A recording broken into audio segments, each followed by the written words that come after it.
There's a common myth that black people don't like water. It's a stereotype deeply rooted in racism. In fact, several native groups along the coast of Africa and in the Caribbean not only swim, they also surf.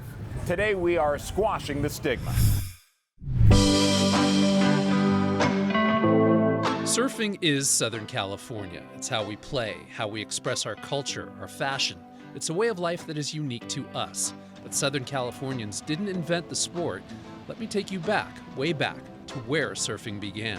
So you have this tradition in Africa going back at least 800 years of people in Western Africa, from Senegal down to Angola, surfing, either laying down, kneeling down, or standing up. West Africans using hollowed-out logs and other materials to surf the waves of their homeland, eventually spreading the sport of kings and queens to lands both distant and exotic.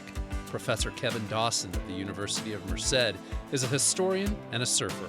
We do have evidence of enslaved people taken first to the islands off of Africa, to Sao Tome, Principe, and the Cape Verde Islands. It was the early 1900s when surfing hit the beaches of Santa Monica. In 1912, Willa and Charles Bruce bought a small piece of land in Manhattan Beach for $1,200. It would become known as Bruce's Beach. It was right on the Strand. Finally, a place for black families to enjoy the surf and sand in Southern California.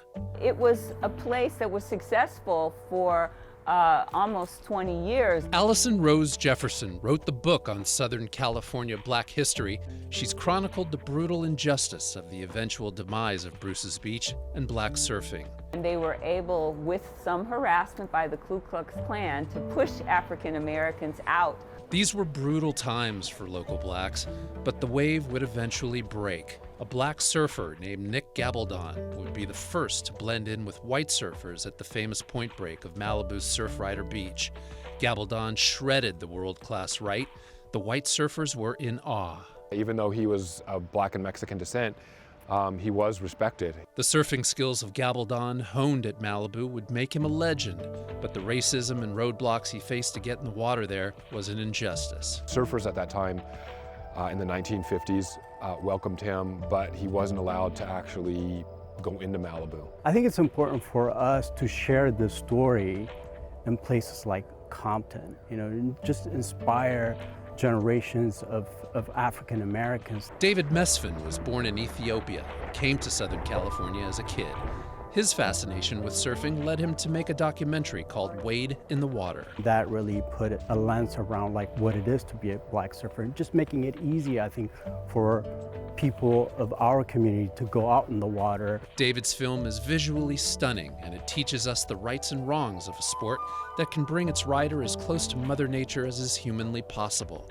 But mostly it reminds all surfers, white or black, that we are custodians and members of a very exclusive club. As African Americans, we come from west coast of Africa, which is rich in aquatic culture. So it is part of your culture, and you have to embrace it. As you've just learned, surfing is rich in history, and it'll only continue to get richer, making our ancestors proud of what they've given us. Reporting from Manhattan Beach, I'm Kai Goldberg, KTLA 5 News.